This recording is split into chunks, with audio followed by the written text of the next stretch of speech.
following announcement has been paid for by the WZWA network. Hello, everyone out there, and welcome to the WZWA network and our review show here of Ring of Honor's Final Battle 2021. I'm your host with the most on the West Coast, Karlifornia and Fury, and this is the one and only Jooseyboy. What's going on, fuckhead? Oh man, not a lot. Yeah, not a lot. You dumb cunt. Quite a good fucking yeah, like this may indeed be the final battle for a very long time for Ring of Honor. They're supposedly shutting down until April, but really it's up in the air as far as I think a lot of fans are concerned as to what the future of the company is overall. Great fucking show. Let's chop it up. Yeah, bro, I don't know what the fuck's going to happen in April, because if it just comes back as Ring of Honor that it is now, like, I don't know what all this is for. But anyway, we'll see what happens come April 2022. I heard some report that mentioned that the company was looking to, like, return with a bit more of a network TV-friendly product so that they could try to get TV or something like that. It's got something to do with that leads a lot of people to think that it won't be like the old style of Ring of Honor when it comes back. But right, well, okay, fair enough. Yeah, we'll see. Okay, let's get into it, bro. First matchup on the show, two guys I've never heard of before, and I have to apologize everyone out there. I don't watch Ring of Honor. I haven't seen any Ring of Honor in many, many years, so if I don't know who anyone is, my apologies ahead of time, but we thought it was important to cover this show considering how influential ROH has been over the last 20 years. Dragon Lee takes on Rey Horus. I'm going to let you take it away, bro.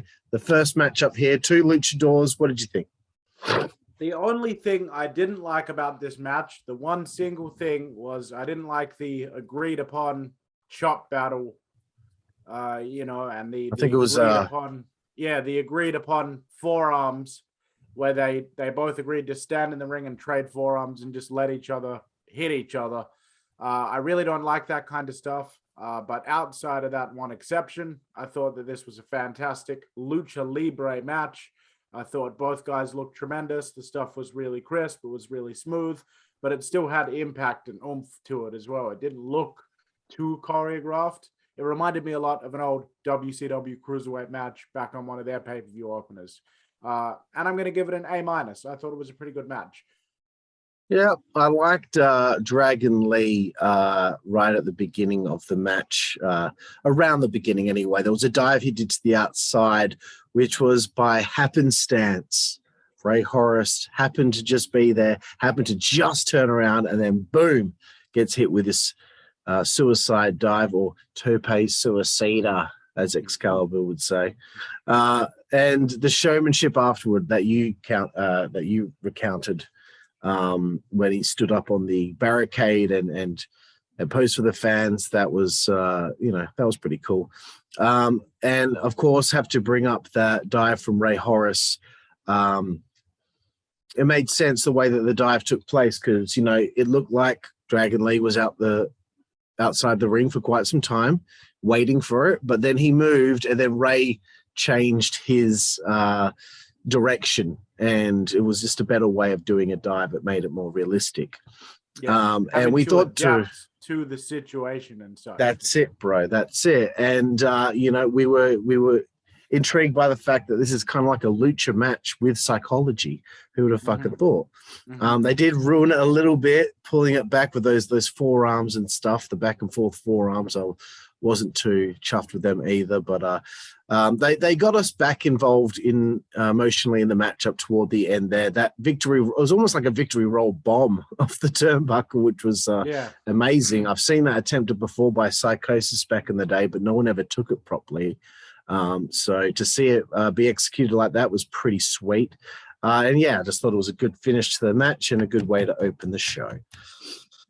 Moving forward, Eddie Edwards with a message. What do you think about Eddie Edwards coming out with that message? I like Eddie Edwards, but he looked tired, man. He looked tired in this message. He looked a little bit disengaged in the message. I don't know if I was just reading into it too much. Maybe the guy was just relaxing at home when he recorded it. But yeah, he sort of looked a little lethargic to me in this message. You reckon? Yeah, a little bit.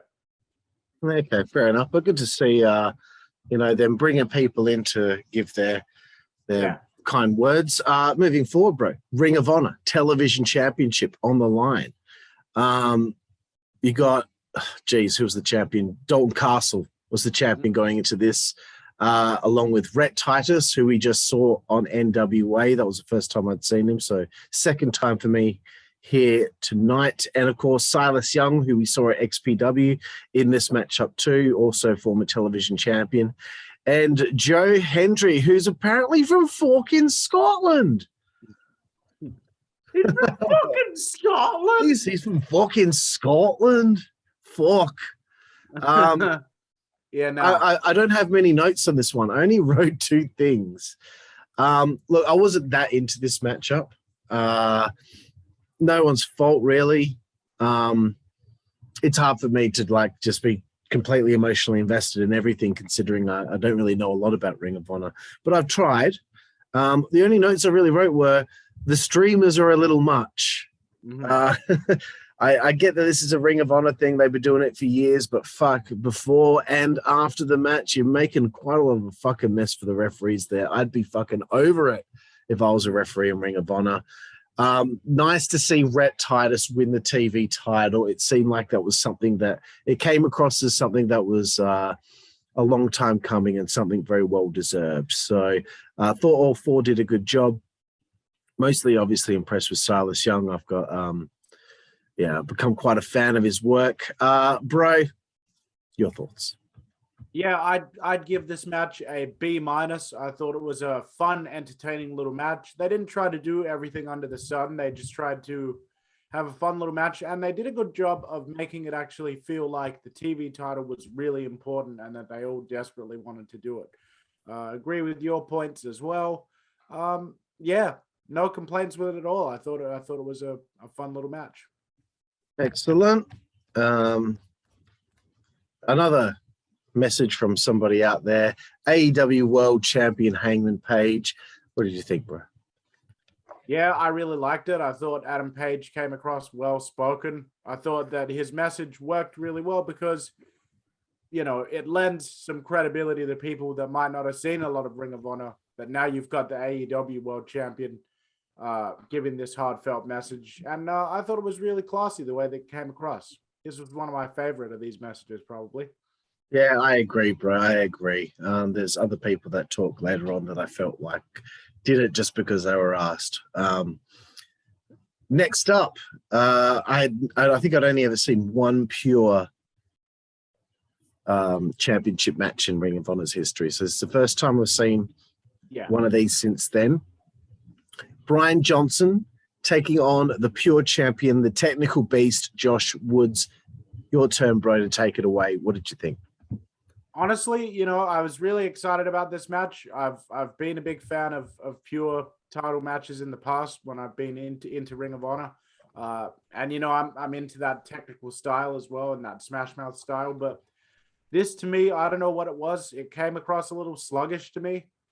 There was nothing that the guys did in the match that wasn't well done. I think it was just my personal taste as a fan. It didn't click with me. But I liked the physicality of both guys. You can really tell that both guys know their stuff, and they were really good at kind of conveying a sense of realism to what they were doing. Even if I thought that it came off a little plotting, doesn't change the fact that they performed some really good work in this match.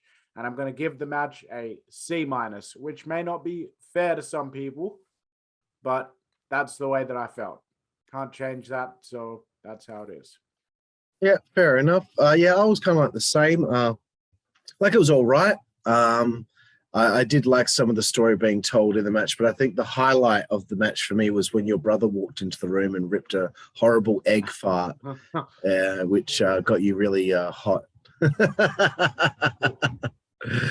Can you please describe to everyone out there and give a rating out of of your A, B, C, or D on the fart? Yeah, so my brother walks in while we're watching this show wearing a red bucket hat, leopard print Converse sneakers, pinstripe shorts, and a silver watch, and eating a meat pie in one hand. And he walked in, put the meat pie down on the desk beside me, grabbed my head while I was watching the show, farted loudly and right in my face, like a real long, like... Yeah, I heard it. that lingered for a long time afterwards. I'd have to go ahead and give the fart a, probably a solid A- for the execution, C+ for the overall. It was horrible though. The overall presentation. And I love the description of the outfit. Nothing matches at all. Typical young person, bro. But yeah, I did like AC/DC lead singer Brian Johnson's heelish work in this matchup, especially with the use of the knucks and all that stuff. I thought that was an interesting thing for a heel to pull out in a pure championship match. Yeah. One thing that I picked up on when it's going to be a very close near fall for a 2 count or a 2.99999, what's happening because the wrestlers who are getting pinned have their eyes wide open looking at the referee. They need to figure out a way of disguising that. If there was a coach or a trainer anywhere for one of these companies, that would be something I emphasize on. If you are getting pinned for that close 2 count, you need to have your eyes fucking closed and need to fucking use your instincts. Listen to the referee. I just think that, it kind of gives it away when you're, I guess, more of a smarter fan. But I did like the story being told of he, used all of his rope breaks, and then the final time he's getting choked out. There's nothing he can do about it. And it just time ticking on. It's just mathematical from there for him to finally get choked out. And for the champion, Josh Woods, to retain. Yeah. Next kind message from Jimmy Jacobs. Thoughts? Yeah, I thought this one was fun. It really, you could tell that Ring of Honor meant a lot to him as kind of a launching pad for his career. Again, came across really classy and, relatable as well. Yeah, I thought it was probably the most heartfelt one from Jimmy there. Obviously, when we look back on times when we're in our, early 20s, you look back on that very fondly. Moving forward, a fight without honor, bro. Fight without honor. You need one of these on a Ring of Honor final battle, I would say. Kenny King taking on Shane Taylor. There was a bit of a story going into this. You got to see the video package beforehand. I think that's important, especially when there's people checking out the show like me that haven't been watching. I don't know if the other matches had build, but it would have been nice to have some sort of video package for almost everything on this show, but I'm always a big proponent for that. Got a few notes here. Notice that there's no girls in the crowd. Like there might have been 1 or 2, but there weren't many girls in the crowd.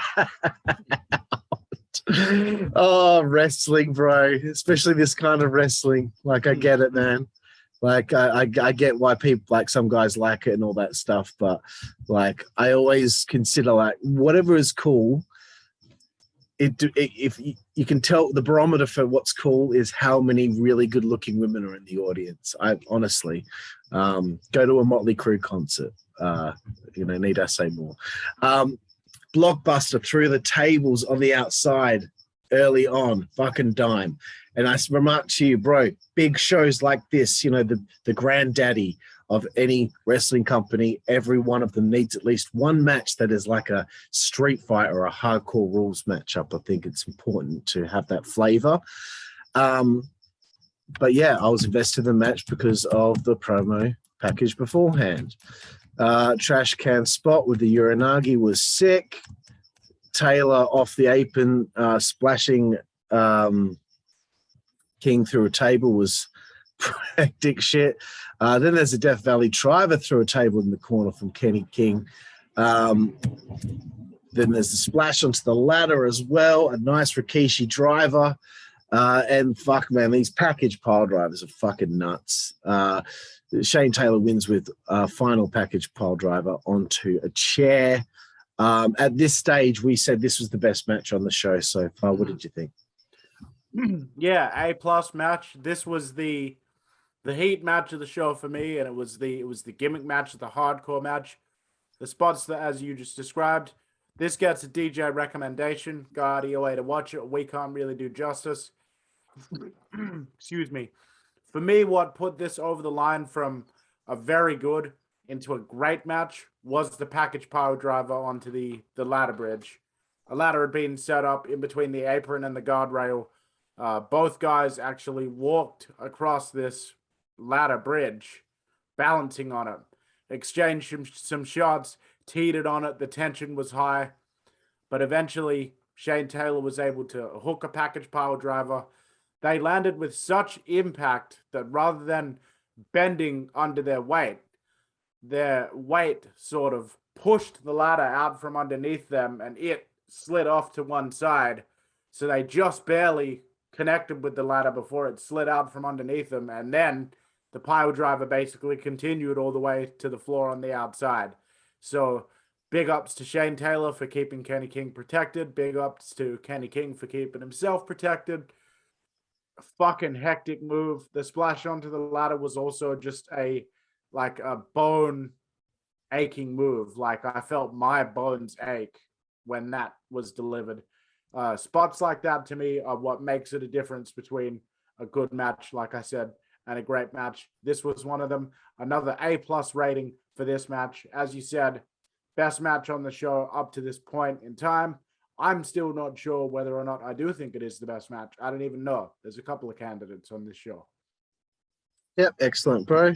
Next kind message is from the one and only CM Punk, which is nice. What did you think? I thought also a really nice message. I like that Punk was the only one to sort of address the elephant in the room and sort of say, look, if this doesn't continue, let's all just be happy that it existed in the first place, that there was this third option that kind of existed outside of WWE and TNA, where these young guys that were making their living mostly on the indies could really sort of sink their teeth and get established in this promotion, Ring of Honor. And that was what his comments mostly focused on and what that meant to his career trajectory going forward. Again, classy, well-spoken, didn't try to make it all about himself, just some quick comments and moving on. Yeah, man, I'd have to say, Punk did a great job with his little message too. I like that he really did kind of run down, just what Ring of Honor has influenced over the years and where certain people have gone. And I think he said, most of the companies, all the top guys are guys that came through Ring of Honor. So very poignant. Moving forward, we've got the Ring of Honor Women's World Championship on the line. It's the champion Rok-C taking on Willow. I know you pumped out quite the erection for Willow when you honestly though, all jokes aside, beautiful woman.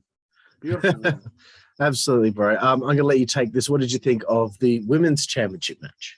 I'd never seen these two wrestle before, but God, this match was tremendous as well. I mean, we've said over the last couple of pay-per-views on NWA, Impact Wrestling, we've seen some great women's matches, but just not seeing as much of that great women's wrestling within WWE or AEW at the moment, with a few exceptions, here and there. But by and large, the smaller companies right now are really crushing it with the women. I think they're setting the trend in women's wrestling right now. And I think this was another example of it. As I said, never seen either of them wrestle before this match, but I would happily watch either of them wrestle again. I remember Al Snow saying in a shoot interview once, every single time that you're on a show or on TV or appearing anywhere as a wrestler, it is an opportunity to advertise yourself and introduce yourself to people and make more fans. And that is exactly what these ladies did here. I'm giving this a B+. I thought it was tremendous. And I loved the Deonna Purrazzo stare down afterwards. She, for someone that's relatively young, she's a year younger than me, she carries herself like a much more experienced wrestler. Like she has that star power, that presence, you know, about her. And again, you know, she's popping up in all these different places. It's getting her, you know, you start remembering her, you start noticing her, like Deonna Purrazzo, because she's popping up. Very smart thing for her to do. You know, if she's not going to be going straight into WWE or AEW, it's a very smart idea to establish yourself on the indies, get a name on the indies, because then you're beloved by the fans and you'll never be short of work, no matter what the WWE does with you. I think that's the kind of career that she's forging for herself. I think this confrontation and stare down after the match was a further example of that. And I'd like to see more from Willow as well going forward. They didn't really position anything for her to do going forward after this. But I hope that she pops up again in the different promotions going forward. Yep, just like something popped up for you when you first saw her. Okay, all right. Okay. Yeah, bro. Oh, we've had our fun. Can't go any further with it, otherwise we might get cancelled. Look, I thought that these two did a fantastic job, and this is what I thought going into this. I thought, is this going to be decent? Because you have AEW, you have Impact, you have WWE, you have so many women in professional wrestling in these companies. Who is left that isn't quite decent? Because if they are, then you would think that they would have been signed by a major company, or at least a bigger company. So, you know, you never know when it comes to companies like Ring of Honor. So I first thought that, you know, once this is all over, these two girls should go to NWA and beef up their women's division. I think Camille needs some new challenges. But I was very impressed with the matchup, and I even wrote that this was the second best match of the show so far. Willow with a cannonball looked fucked. She hit a pounce on Rok-C, which was sick. They had a really good match. I thought when Willow reversed the code red, I don't know, I can't remember what they called it, but she squashed her instead with like a, whatever you call that thing. Yeah, that's the fucking, like, doesn't Adam Page do that move? Yeah, someone, yeah. I know it's Too Tough Tony's finisher as well, but yeah, I thought that could have been it. The stalling superplex and then the moonsault, fantastic. I thought that could have been the finish. Oh, I did write what it was called. It's called the Code Rock. Rok-C retained with the Code Rock. But you know what? Like, she done a good job. She obviously defended the title outside of Ring of Honor to, you know, get in those title defenses and make it mean something, because this is a relatively new championship. I kind of felt like Willow deserved to win the title in the end there, but maybe there's already plans going forward. Obviously there must be, because Deonna Purrazzo showed up afterward, challenged Rok-C to a matchup later down the line after Hard to Kill in January, where I'm sure Deonna's probably walking away with the Knockouts Championship. It might maybe lead to some sort of unification thing, because, you know, she said winner takes all, so or at least it's her holding all of the belts. Yeah, who knows what's fucking going to happen. Anyway, moving forward, Adam Cole shows up for a nice little message. What did you think of Adam Cole's message? Yeah, perfectly fine, bro. Yeah, I agree. And at this point, this is when I realized, yeah, fucking typical. WWE probably didn't let any of their guys send any messages, because there were no WWE guys who were from Ring of Honor sending in a message. It would have been nice to see Joe. You know what I mean? It would have been nice to have had, you know, even Seth or fucking Kevin Owens say something or other. Whatever. But Adam Cole did a good job. Following this was the 8-man tag team matchup, bro. VLNCE Unlimited took on the Foundation. I have forgotten to write down everybody's name, but I know Homicide was in one of the teams. What did you think of the 8-man tag, bro? The standouts for me were Brody King and Homicide. They were both on the same team. I thought that this match was a tremendous showcase for Homicide. I felt like the match was kind of focused around him. As far as the people on his team, he was kind of the most noteworthy star on that side.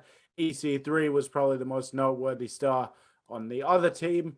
And so the match was kind of focused around those two in particular. I would have actually preferred to have just seen a singles match between Homicide and EC3, but as it was, I thought this was a decent little 8-person tag, which I'd give a C+ to.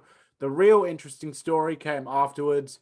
EC3 offered some kind of deal for the other guys, said, join me. If you're willing to suffer through pain for me, you can join me. These two guys that had T-shirts representing EC3 came out to the stage. Then the former Braun Strowman, Adam Scherr, a.k.a. the Titan, as he was referred to here, comes down in the same EC3 shirt. He's screaming about how this is his ring and this is, it belongs to him. And he just takes everyone out, runs roughshod, whips off the shirt to show everyone his physique. He's clearly been in the gym, working on himself. Let's see what happens going forward. We haven't been big fans of Strowman, but, I did like the fact that, hey, we're actually getting some surprises and some fun stuff throughout this. Yeah, I agree, bro. I like the surprise at the end there. I also thought it was nice to have the flurry of throwback maneuvers so that their commentator could talk about different people who've been in Ring of Honor in the past. And I'm glad it finished when it did, but some nice spots in this matchup really popped mostly for Homicide with his dive to the outside and also the fucking cop killer. But I am intrigued by this group that EC3 has put together here, Control Your Narrative, with a bunch of guys who have been recently released by WWE. It would be interesting if somehow, some way, this group kept on building and more disgruntled, bitter people join the group and they invade different companies. That would be something that I would find quite interesting, but I'm sure it would never happen. Moving forward, bro, Young Bucks. This is who I was talking about when I saw somebody give some kind words. They spoke for like 30 seconds and it didn't really feel that heartfelt. It just felt like, yeah, all right, well, we'll do one then. What did you think? Yeah, I kind of felt the same. They didn't say, they kind of made some comments. Again, very thankful to the company for getting their start there, but there wasn't much to it in the way of heartfelt comments. Yeah, kind of feels like it was like, this is where we started and look where we are now kind of thing,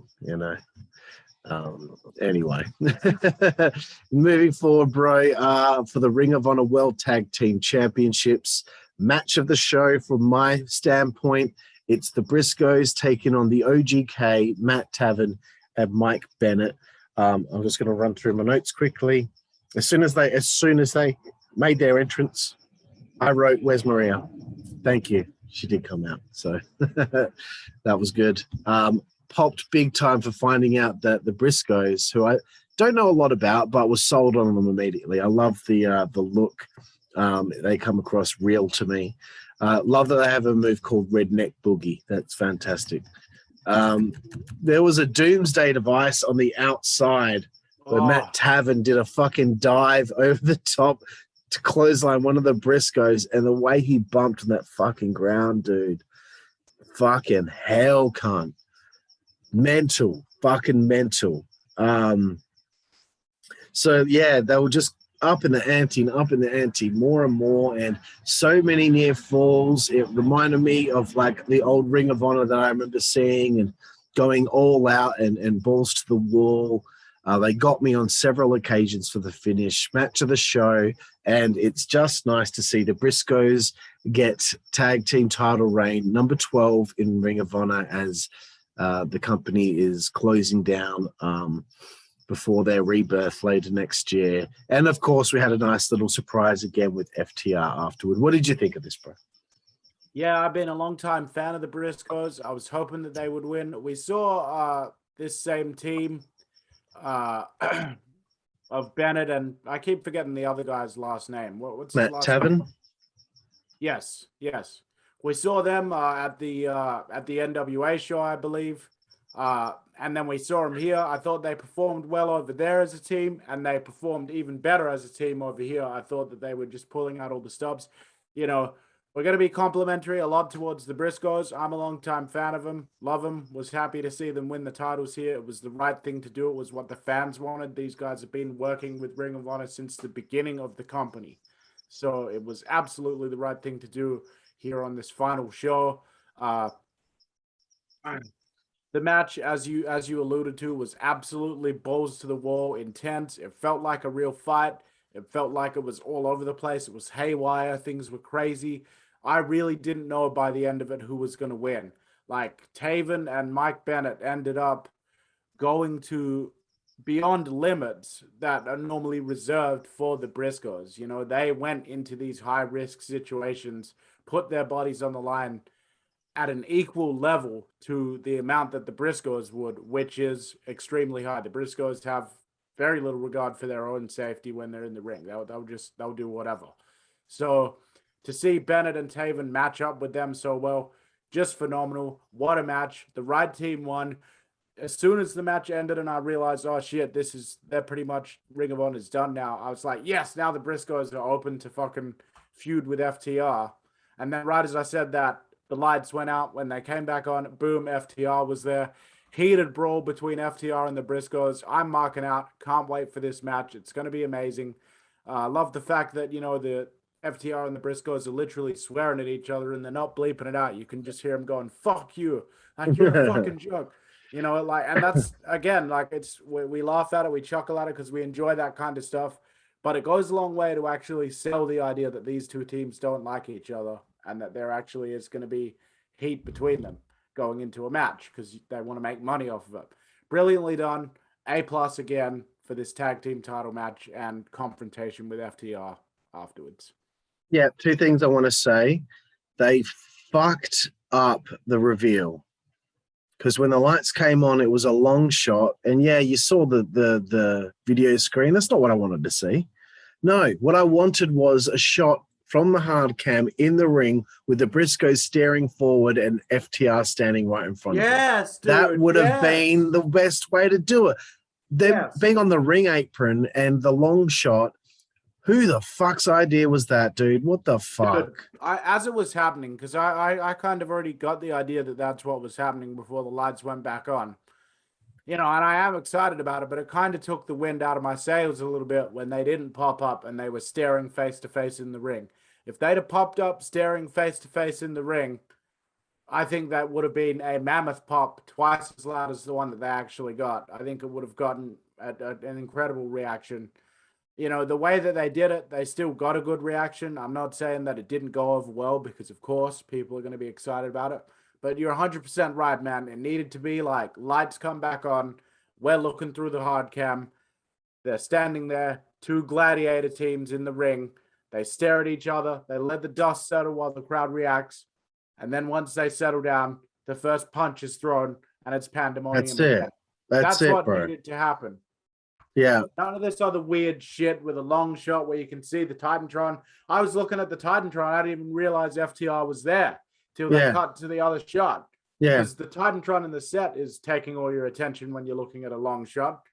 So I'm not looking at like who's standing. I thought they were going to come out from the fucking entrance. That could be a fucking cameraman or a fucking the timekeeper or whoever for all I know. Plus, why would Ring of Honor have their fucking entrance video queued up? They didn't need that either. They didn't need that. They didn't need any entrance theme. Glad you mentioned that because I would have forgot about it. That was unneeded as well.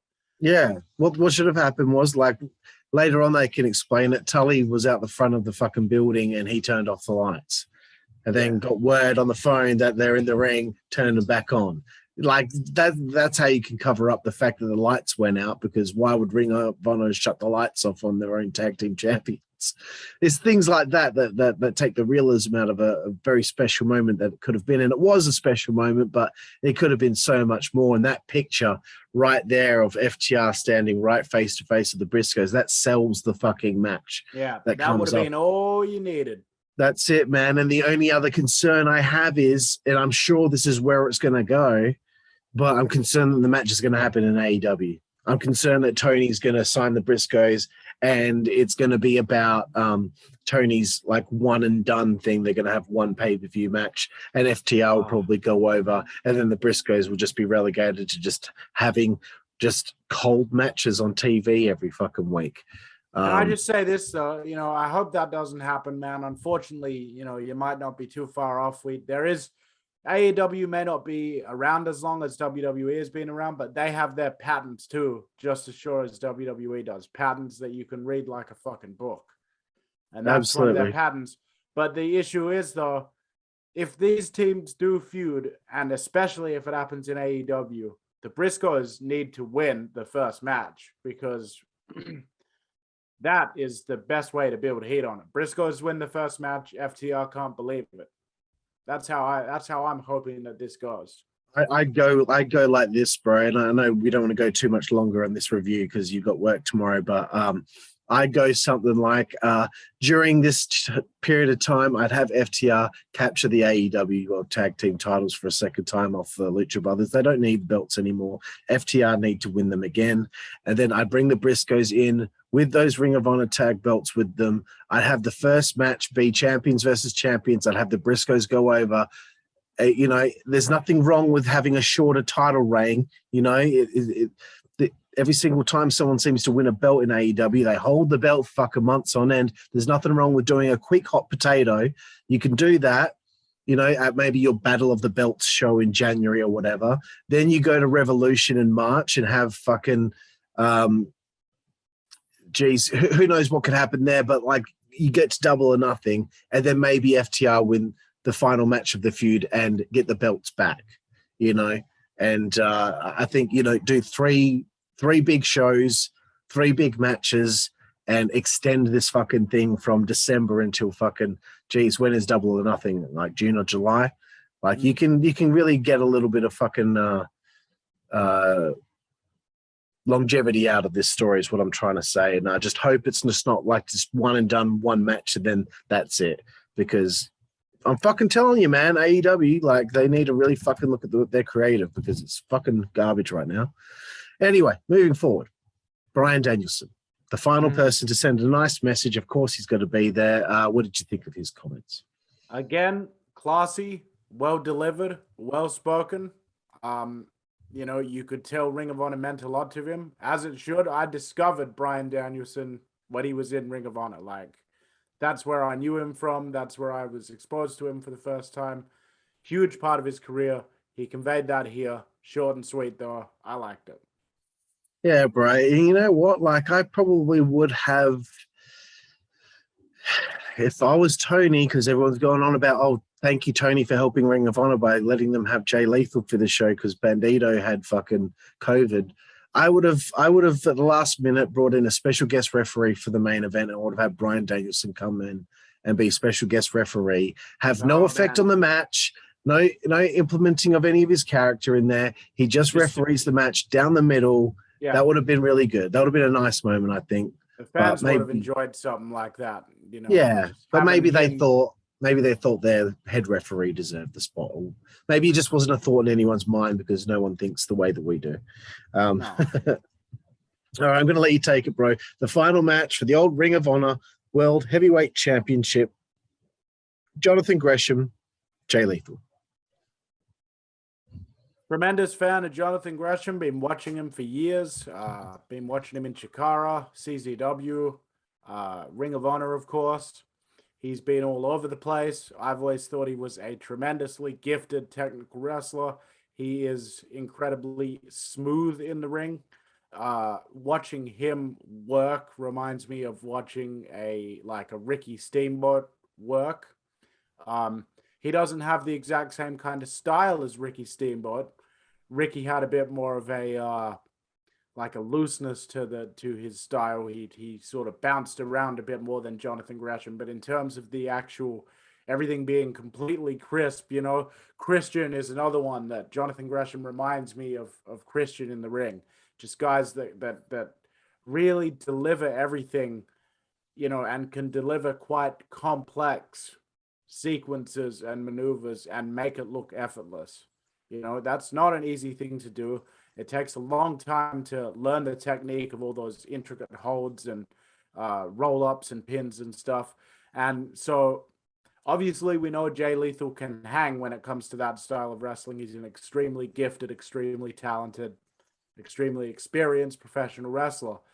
So, I mean, these two went out there though, and they basically wrestled an entire match around this complex, intricate, interwoven, kind of British influenced, lucha libre influenced, British influenced style, European influence with a lot of holds and chain wrestling and a lot of different, you know, arm breakers, leg breakers, different things to try to stretch out muscles and you know, snap bones and ligaments. This match was definitely, it had its fair share of bumps. You know, it had a couple of dives smattered throughout there and had a diving elbow drop beautifully delivered. You know, it had its high spots, but at its core, I feel like this was a mat wrestling affair, one that was a love letter to the essence of the type of wrestling that Ring of Honor was known for, which they pioneered that really clean, high impact, high octane sort of style, which was heavy on the strikes and the submissions and the MMA influence, if you could say that. The fact that they worked basically a 20-minute match that was built around that whole style that I've just been discussing was extremely impressive. I loved the way that they still managed to get me on the edge of my seat. Like, it was like, okay, there's not tons of high impact bumps happening, but geez, they just keep countering these pins so quickly, and they keep countering this hold into that hold, and I just didn't know who was going to win. Ultimately, though, Jonathan Gresham did win the ROH World title, or at least this version of it. I don't know what's going to happen as far as the other ROH champion that's out with COVID right now, whether they're going to have to unify those belts or something like that. But it clearly was a huge deal for him and a huge moment in his career to win this belt in this match. Jay Lethal put him over like $1 million. Emotional. The other wrestlers were all out there in the ring to support him and Jay Lethal. Kerry Silken personally presented Jonathan Gresham with the belt. They embraced. Obviously, you know, Jonathan Gresham has really earned the respect and admiration of his peers and, you know, guys like Jay Lethal. So it's really good to see a hard worker, a guy that's, I've literally never seen him have a match that wasn't fucking fantastic, where everything was perfect, you know. It's really nice for me as a long-term fan of his to see him being rewarded in such a big way. And I think Jay Lethal as well stepped it up to another level I haven't seen in a few years. He looked in tremendous shape. He looked in tremendous spirits. And he also just had an incredible performance in this match. So take nothing away from him. I'm going to give this match an A-. I can't go all the way to an A+, because, you know, it was definitely a niche match that not every fan out there that sees this is going to enjoy this match. So for that reason, it's an A- instead of an A+, but tremendous main event though, nonetheless. Yeah, definitely, bro. I've always been a fan of Jay. This is the first time I've ever seen Jonathan Gresham perform, but was very impressed with how tight everything came across, how everything came across realistic.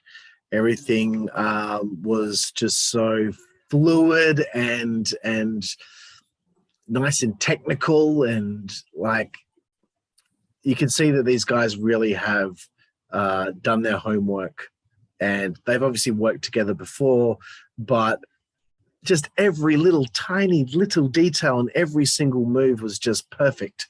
So like, this is a perfect Ring of Honor style match.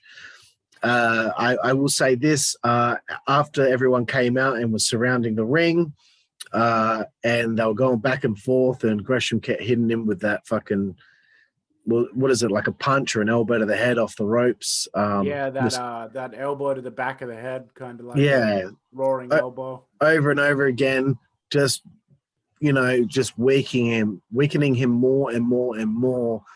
And then, you know, obviously Lethal started to fight back. I felt my heart rate go up. You know, it's not often that my heart rate kind of goes up. Like, you know, I'm really actually quite invested in the finish here. And then, of course, the ending of the matchup, Gresham gets the win as Lethal taps out, gets presented the championship. Very nice ending to the show, and a very nice send-off for Ring of Honor, who have obviously, you know, outlasted a lot of wrestling companies and have influenced the wrestling business without a doubt. So props to Ring of Honor. Really good show. And that's it. So, bro, we come to the end of our review here. It's time for your rating out of 10. Yeah, I mean, I'm going to go ahead and give Ring of Honor Final Battle 2021 a 7.5. I thought it was an absolutely fantastic show. You know, I don't know if this is going to be a rewatcher, as far as like I'll go back in a couple of weeks' time and check anything out again, but I can see myself a few years down the line, you know, checking out a couple of the matches on this show. So I think 7.5 is a real, you know, a good rating for this. Excellent, bro. I'm going to give it an 8 out of 10. It was interesting for me as a wrestling fan to watch something that I wouldn't usually watch. I remember trying to give Ring of Honor a chance when they first had that Ring of Honor TV show. I think it was more of an internet TV show at the time. Yeah, on HDNet. That's it, HDNet. I gave them a chance back then as well. Yeah, I think I gave it like 2 episodes, and I was like, I can't get into this. It's not the style that is drilled into my brain. Clearly, I would rather see Val Venus get his cock chopped off. So, sure, a lot of people would rather see that these days. Yeah, but you know, so you know, I have tried to give Ring of Honor a chance over the years. It's just not my cup of tea. But to sit there and look at it from a critical point of view and digest everything that they were doing, I really did enjoy myself. And it's a shame that it's the last show, because I probably wouldn't have minded checking out another one in the future. If I'm giving it a fucking 8 out of 10, I'm telling AEW to go fuck itself. Fuck, man. So one less product for me to be checking out. We'll see what happens in April, but I don't really have that many high hopes, bro. Do you have anything else that you wanted to say to end this, bro? No, I can't. Tell everyone out there where they can find you then. Yeah, I'm on fucking Twitter, @JuicyBoy. YouTube, subscribe, user.com/JuicyBoy. Twitch, @JuicyBoy. Facebook, JuicyBoy. Like that shit. And just in case you didn't know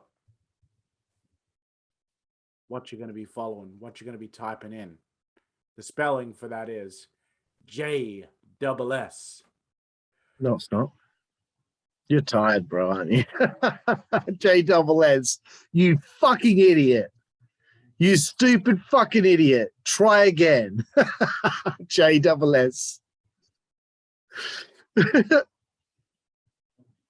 JOOSEYBOY. That's Juicy Boy. And I'll fucking see you on social media. Yeah, and if you want to follow him on Instagram, you have to put a underscore between Juicy and Boy. You can find me on Twitter at Karlifornia WZWA, and you can find the WZWA network on anything and everything. Just think about it. Think about all the possibilities. MySpace, even. We're on everything. DeviantArt, Minds. No one even uses that except for Val Venus, because you can't get it on any other platform. I can't believe I just dropped Val Venus' name twice in a Ring of Honor review. Anything and everything, you can fucking find the WCWA network, okay? You fucking hearing me? All of it. Everything. Everything. Wow. And of course, if you are, once again, I'm going to keep saying it until somebody fucking follows through. You know that old thing, IRC chat, like Merc32?